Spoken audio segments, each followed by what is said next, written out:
same page in Melbourne. We hadn't seen each other in a while, so it was actually good to be just holding instruments in the same room together. You on bass? Me on bass and percussion and whatever else. And then you spent most of... I spent most of it being a session musician. Yeah, you spent really most fun. of your own album playing like session bass. Yeah. I'm trying to remember how the Melbourne wrapped up. It was all a big blur. We started... Well, we were doing long days. Yeah, we were doing a song a day, and at that day, where what was it that we did? Song we didn't make a record. My Greatest Crime. You were playing guitar. That's the only song you were playing live guitar. Remember? It's probably why I didn't make it. And I think that one we didn't finish tracking until about 2:30. But then I almost killed everyone when someone suggested we get a bucket of KFC. I think it was me. I just thought We almost all died. It Yeah. we were... It was incapacitating. I think it just made everyone like maybe 10 times more sluggish. And Mikey ended up falling asleep behind the drum kit. And then that was the best moment because he finally did wake up. He sat on the kit and we're like, we've got one more take, let's do it everyone. And I am looking at him directly. And he's literally like this, just like... just like the straightest, like I'm still asleep sitting up and I'm so mad that I have to sit up and play this fucking song one more time. And then like the intro's coming all nice and slow. And it's getting to that point where it hits that moment where everyone has to be like and he just erupts and wakes up and just with his face like he opened his eyes for a quick second and then just goes back to like super angry like jagged movement drumming. Just,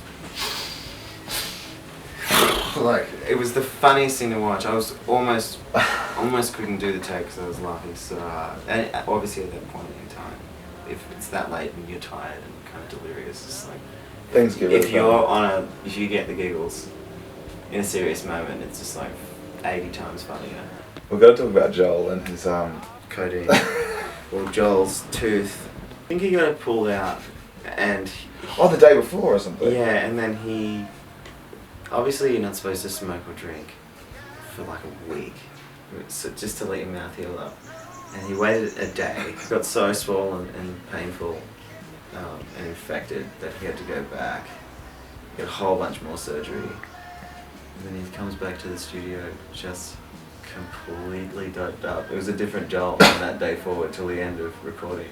And I really liked Codeine Joel because he's just a big teddy bear and he could barely kind of keep his eyes open most of the time and he'd be doing takes and stuff. He's such a good guitarist, so he could just like... Although his guitar playing did get to a new level of ambient. There was a couple of moments where like, because I can see all the takes coming in and I'm like, I noticed just like as each take went on he'd just play less and less. Yeah. Like, he's just experimenting how little he could play. Yeah, which is awesome. Every now and then a song would be like, oh, that's a great take. And then we're all listening back in the studio. And someone would say, what are you playing, Joel? And he's like, I don't know. You sort of feel with how you've had to like choose the final pieces. I think I had a couple months, to forget about the process. Because if the process is fresh in your mind, it's really hard to be objective. It's hard just to listen to the song in its entirety and just be like, oh, cool, like I get this. It's like you're more thinking about the way you felt when you were like playing that little bass line and how that bit was tricky. And like, oh, my voice is like was a bit shitty that day and like I sound really nasally and like a dickhead. Like, Yeah. I mean, yeah, it takes time for all of that to kind of fall off you, and then you kind of get to hear the song. And it's like, oh, like, do I like this?